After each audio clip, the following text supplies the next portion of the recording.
Assalamualaikum warahmatullahi wabarakatuh.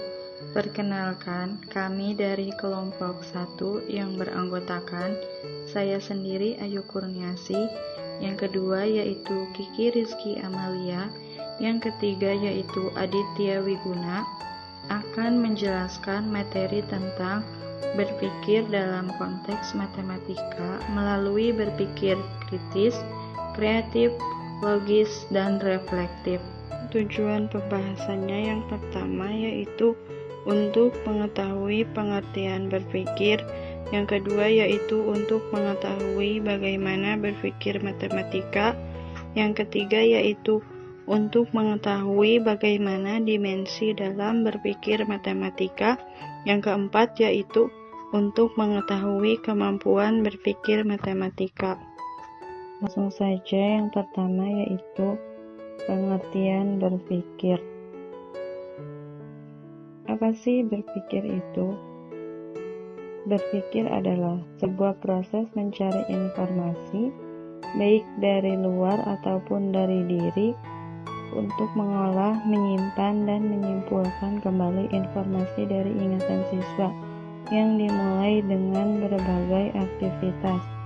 Adapun menurut Plato sendiri, arti dari berpikir ialah berbicara dilakukan dengan dua hati. Yang selanjutnya yaitu makna dan proses berpikir. Dilihat dari dua sisi, yang pertama yaitu menurut filsafat, yang mana analisis terhadap argumen serta logika pada studi tentang berpikir kritis. Jadi, untuk filsafat yaitu lebih menekankan kepada studi tentang berpikir kritis atau sering disebut dengan critical thinking. Adapun di sisi psikologi yaitu pengkajiannya itu tentang bagaimana ide-ide atau hasil proses berpikir itu dihasilkan. Otak lebih cenderung kepada berpikir kreatif atau sering disebut creative thinking. Maka melalui berpikirlah mampu memperoleh makna atau pemahaman tentang setiap hal yang dihadapi dalam kehidupan, serta mampu memformulasikan atau menyelesaikan masalah, membuat keputusan, serta mencari pemahaman. Merupakan fungsi berpikir yang terjadi dalam setiap aktivitas mental manusia. Dengan demikian, aktivitas berpikir itu sangat berkaitan dengan konteks sosial, serta dipengaruhi oleh aspek budaya dan lingkungan. Akibatnya, dalam situasi yang terisolasi dari pihak lain atau lingkungan belajar, berpikir tidak bisa terjadi secara optimal. Yang selanjutnya yaitu menurut Mujis dan Reynolds pada tahun 2008 menyatakan bahwa penyebab diajarkan keterampilan berpikir itu adanya berbagai keterampilan berpikir, yakni berkaitan dengan berbagai penelitian yang menunjukkan keterkaitan berpikir siswa dan prestasinya di mata pelajaran sekolah. Contohnya yaitu seperti mata pelajaran matematika. Selain disebabkan oleh adanya perubahan tersebut, disebabkan juga adanya perubahan terhadap pengetahuan dan informasi yang menjadi semakin kompleks dan berkembang pesat. Maka berdasarkan hal tersebut, semakin banyak program-program yang dilakukan untuk meningkatkan keterampilan berpikir siswa. Selanjutnya yaitu Piaget mengemukakan 3 faktor proses pembelajaran berpikir, yaitu sebagai berikut. Yang pertama, penting untuk diperhatikan mengapa seorang anak berpikir dengan cara tertentu. Bahwasanya sangat penting untuk diperhatikan mengapa seorang anak itu melakukan berpikir secara tertentu.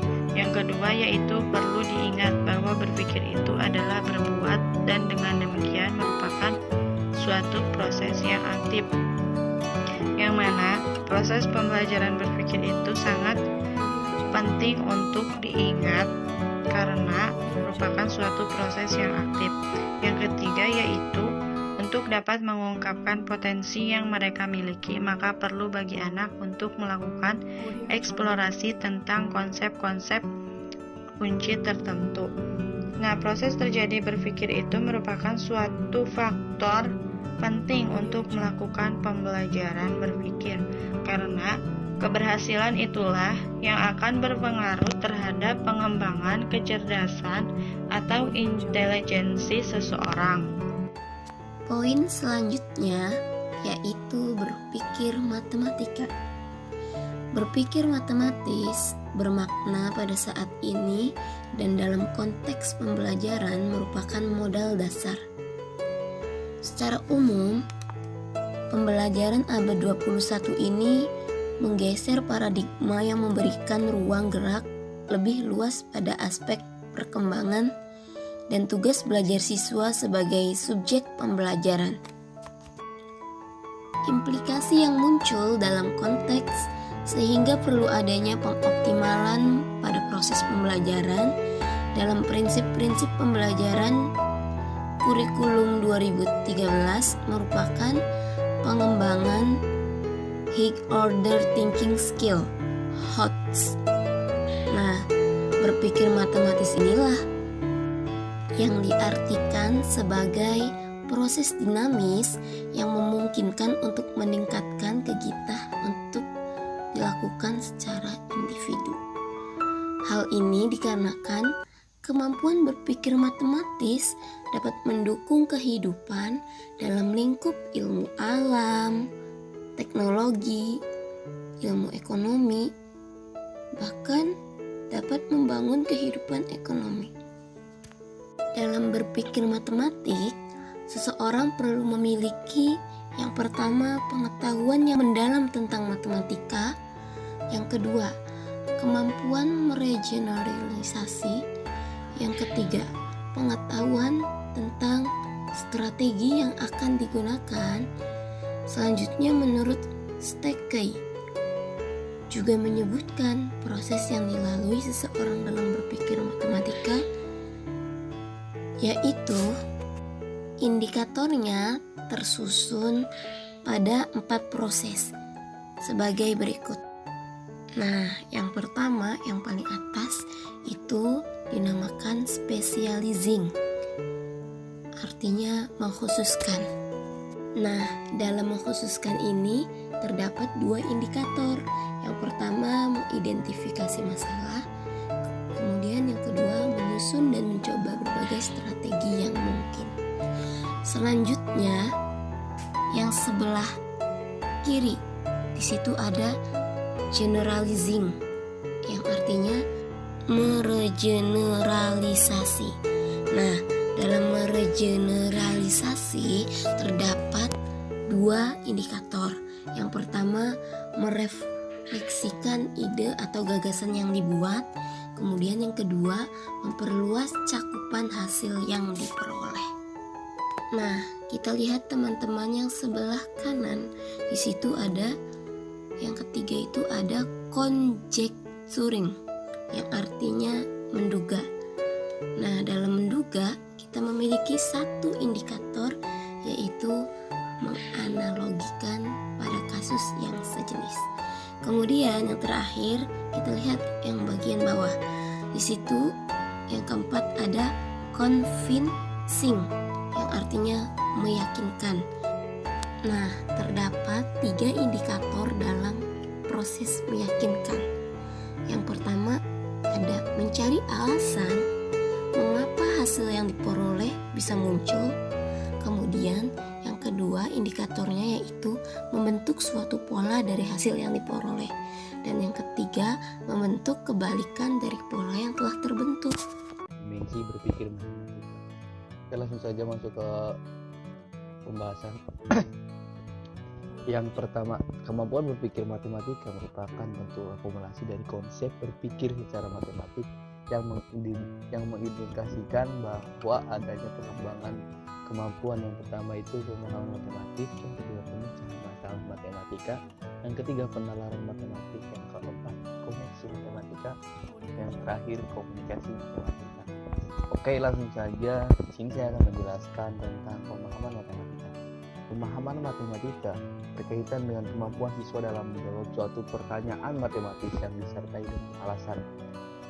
Alasan tersebut bisa berupa definisi suatu konsep, penggunaan model dan simbol untuk mempresentasikan konsep, penerapan suatu perhitungan sederhana, penyelesaian soal secara algoritmik yang dilakukan yang dengan benar, dan menyadari proses yang dilakukan. Ketika kita berbicara matematika, seseorang yang dikatakan paham matematika itu harusnya menguasai konsep atau hafal dengan konsep, paham dengan konsep. Bukan orang yang bisa menjawab pertanyaan, bukan orang yang bisa berhitung secara hebat, secara cepat. Orang yang jago matematika itu gue seperti itu, tapi orang yang tahu akan konsep. Ketika mempelajari matematika, diharuskan guru itu mengasih contoh sedemikian rupa. Karena dalam matematika itu yang namanya proses step by step itu sangat penting dilakukan oleh seorang guru mengajarkan kepada muridnya. Ketika ada persoalan dalam matematika, guru itu wajib menuliskan diketahui dalam soal itu apa, ditulis, terus yang ditanyakan dalam soal itu apa, terus dijawabnya dengan rumus yang ada gitu. Jadi jangan langsung masukin rumus terus langsung dapat hasilnya. Step by step yang seperti itu sangat perlu gitu dalam matematika. Yang kedua tentang pemecahan masalah matematika. Pemecahan masalah matematika merupakan bagian integral dan dalam proses pembelajaran matematika, pemecahan masalah matematika tidak dapat dijadikan sebagai bagian yang terpisah dari proses pembelajaran yang dilaksanakan. Pada pembelajaran matematika, pemecahan masalah tidak hanya menjadi sasaran belajar, tapi sekaligus sebagai cara untuk proses belajar tersebut. Sudah sangat lumrah ketika kita berbicara tentang matematika, yaitu berbicara tentang bagaimana menyelesaikan masalah. Sebenarnya kita sebagai siswa dulu itu sangat diajarkan bahwa dalam soal pun kita harusnya berpikir gitu, bagaimana. Soalnya di dalam matematika di setiap soal itu pasti ada yang tidak diketahui gitu.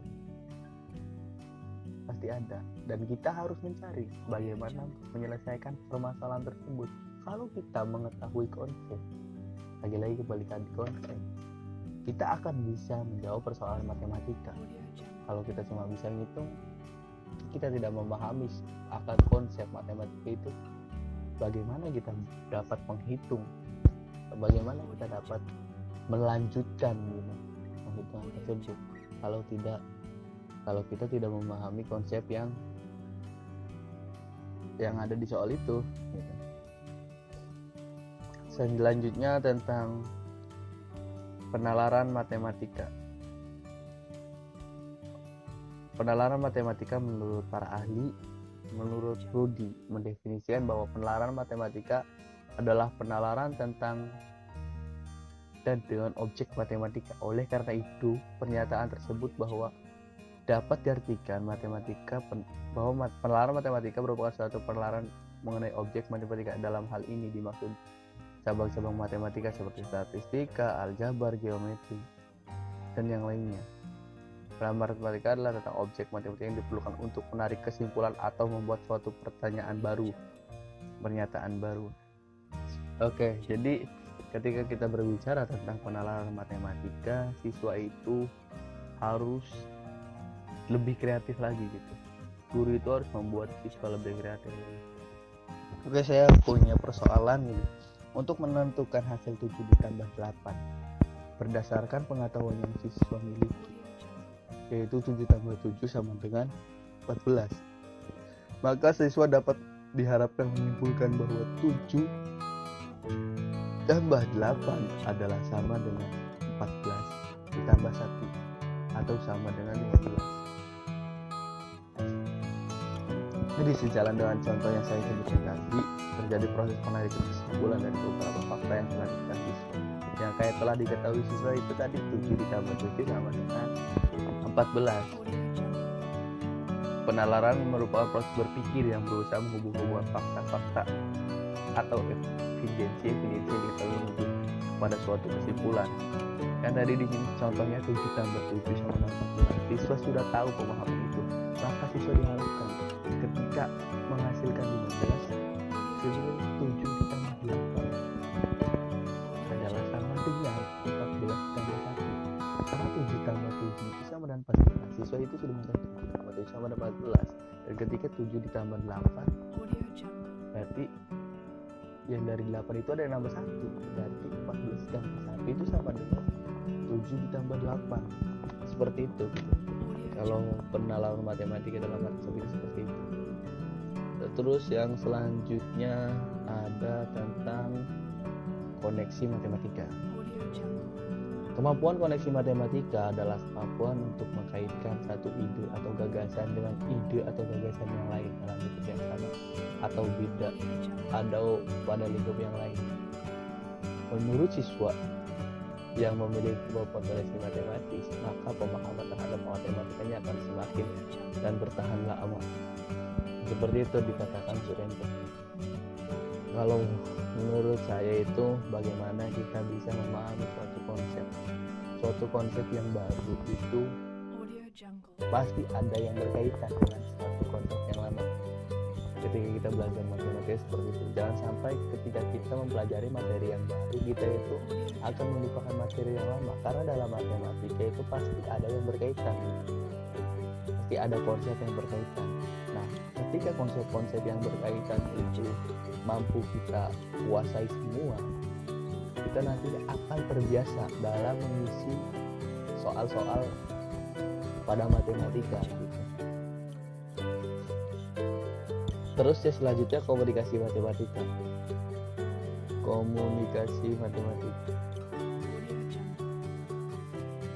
Komunikasi matematika sangat penting untuk dikembangkan karena matematik itu yang memiliki makna bahwa matematika digunakan sebagai sarana untuk mengkomunikasikan berbagai ide secara jelas, tepat, cermat.